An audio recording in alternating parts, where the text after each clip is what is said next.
Ya, kembali lagi dalam Info Sehat TVRI, masih bersama dengan Dr. Billy Karundeng, spesialis bedah konsultan vaskuler, salah satu staf ahli bedah di Rumah Sakit Profesor Dr. R. Kando Manado. Nah, di kesempatan ini, sambil kita membahas tentang penyakit trombosis vena dalam, ini kan kebetulan kita berada di ruang cath lab ini ya dokter ya. Mungkin dokter bisa menjelaskan sedikit biar pemirsa di rumah tahu ini sebenarnya ruang cath lab ini berisi tentang alat-alat apa dok, dan dilakukan tindakan-tindakan apa di sini dok? Ya, oke. Jadi kalau di ruangan cath lab ini kan di instalasi bedah sentral ya. Iya, di dok. ruangan cath lab ini di sini kita gunakan khusus untuk intervensi di bagian perifer. Ya, jadi bagian perifer itu bagian selain jantung dan Iya, dok. kepala ya. Kepala. Kalau saya pembuluh darah di daerah lengan dan daerah kaki. Kaki, iya dok. Di sini kita dilengkapi dengan tentu ada mesin C-arm namanya. Mesin C-arm ya dok ya. Fluoroskopi yang dilengkapi dengan C-arm, kemudian dengan bantuan mesin USG ya dok ya. yang kita lakukan sehari-hari. Nah, tindakan apa yang kita sering lakukan ya tentu semua tindakan yang berhubungan dengan intervensi endovaskular, minimal invasif di pembuluh darah Iya, arteri maupun vena. Vena ya dok. Tapi juga untuk tindakan-tindakan open surgery apa sering dilakukan juga di sini yang berhubungan dengan endovaskular? Ya, itu salah satu alasan kenapa ini diletakkan di sini, karena jadi ada namanya istilahnya hybrid surgery. Hybrid surgery. Ya, hybrid surgery. Jadi kita kombinasikan tindakan pembedahan terbuka dan pembedahan minimal invasif. Itu juga sudah bisa dilakukan di Profesor Manado ya. Luar biasa dok ya.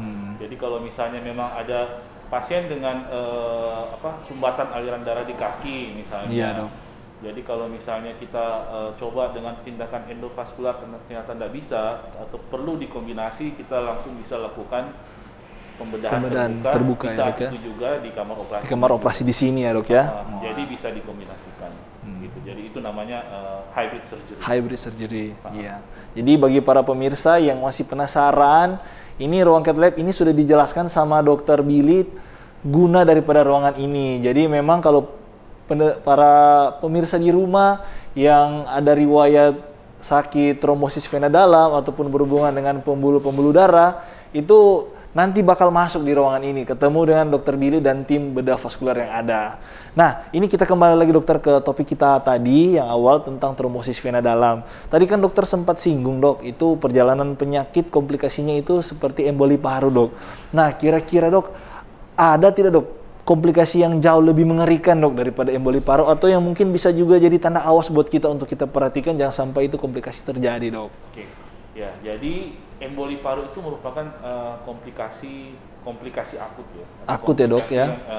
Sudah terjadi dan memang akibatnya fatal begitu. Iya, dok. Nah, ada juga komplikasi yang kita harus awas, tapi itu dikatakan bahwa itu komplikasi kronik. Kronis ya dok ya. Namanya itu post thrombotic syndrome. Okay. Nah, kalau post thrombotic syndrome ini dia kenanya di kualitas hidup. Quality of life daripada pasien. Itu. Gejalanya seperti apa yang saya bilang tadi, bengkaknya itu nggak turun-turun. Oke. Akan bengkak terus. Nah, bayangkan kalau misalnya pasien dengan kaki yang bengkak terus, mau jalan aja susah. Susah ya dok ya. Gitu. Kemudian kalau kadang-kadang akan terjadi luka. Nah, lukanya khas itu lukanya di sisi dalam. Sisi dalam ya dok, daripada kaki ya dok ya. Atas mata kaki. Nah, lukanya itu tidak akan sembuh-sembuh. Kalau misalnya sudah terjadi post thrombotic syndrome. Post thrombotic syndrome itu sendiri apa? Jadi kan tadi sudah dijelaskan tentang penggumpalan darah dalam pembuluh darah vena. Nah, di pembuluh darah vena itu ada katup. Sehingga kalau misalnya, jadi kan kalau dari jantung ke kaki itu ada aliran darah, itu ada pompa. Pompanya pompa jantung. Iya dok. Nah, tapi kan kalau dari kaki mau balik ke jantung itu kan nggak ada pompa. Ada pompa tapi pompa otot. Ya. Nah, aliran darah kenapa bisa balik? Karena dibantu dengan katup itu. Jadi kalau darahnya udah naik ke atas, aliran darah itu tidak akan kembali lagi ke bawah karena ada katup.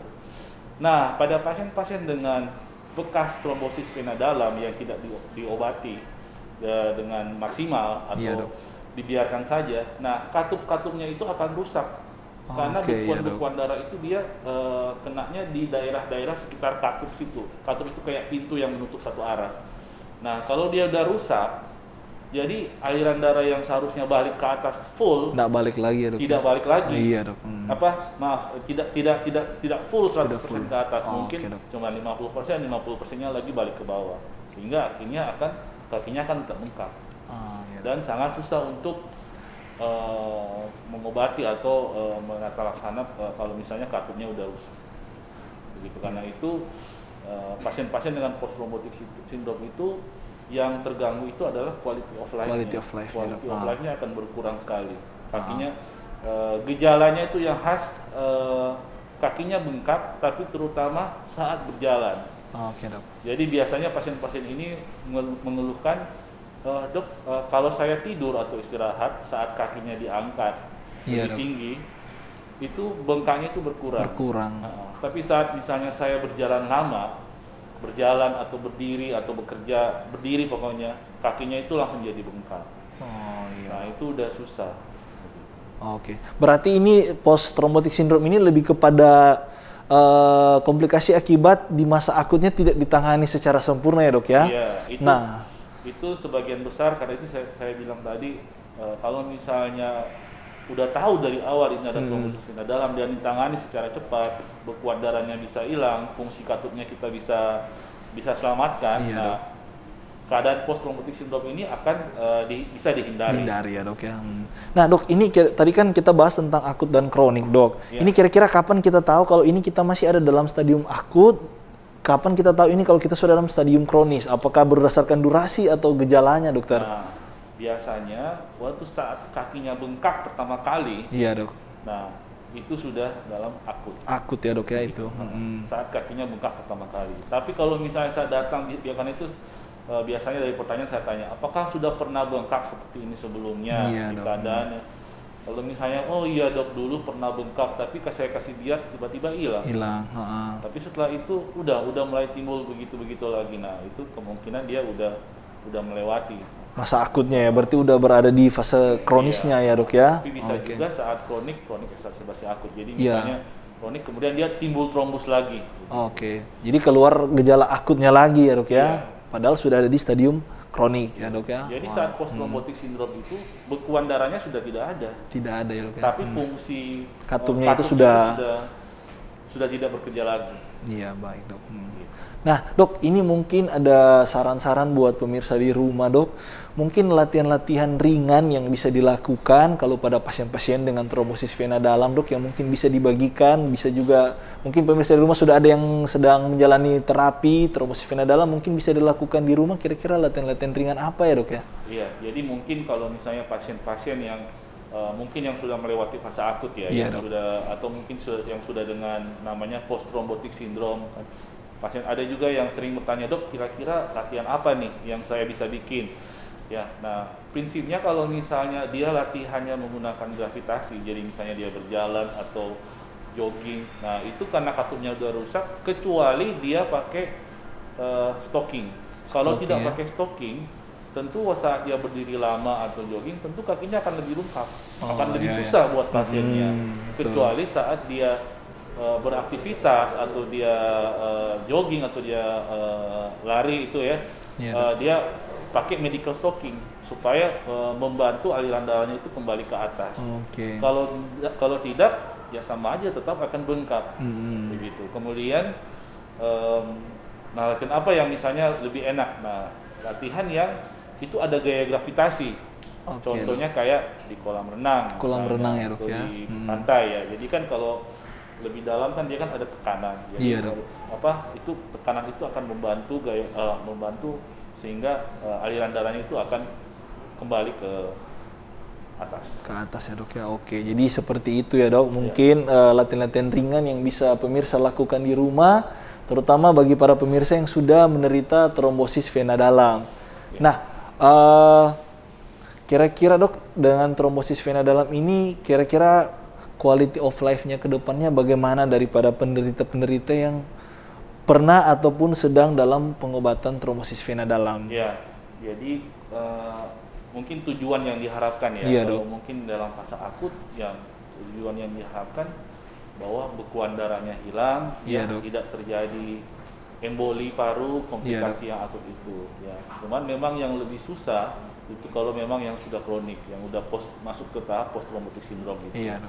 Nah, kita biasanya akan memakai, jadi saya selalu jelaskan yang saya tekankan itu sebenarnya kualitas hidupnya, quality of life-nya. Bagaimana dengan terapi ini berkurang lebih bagus atau tidak?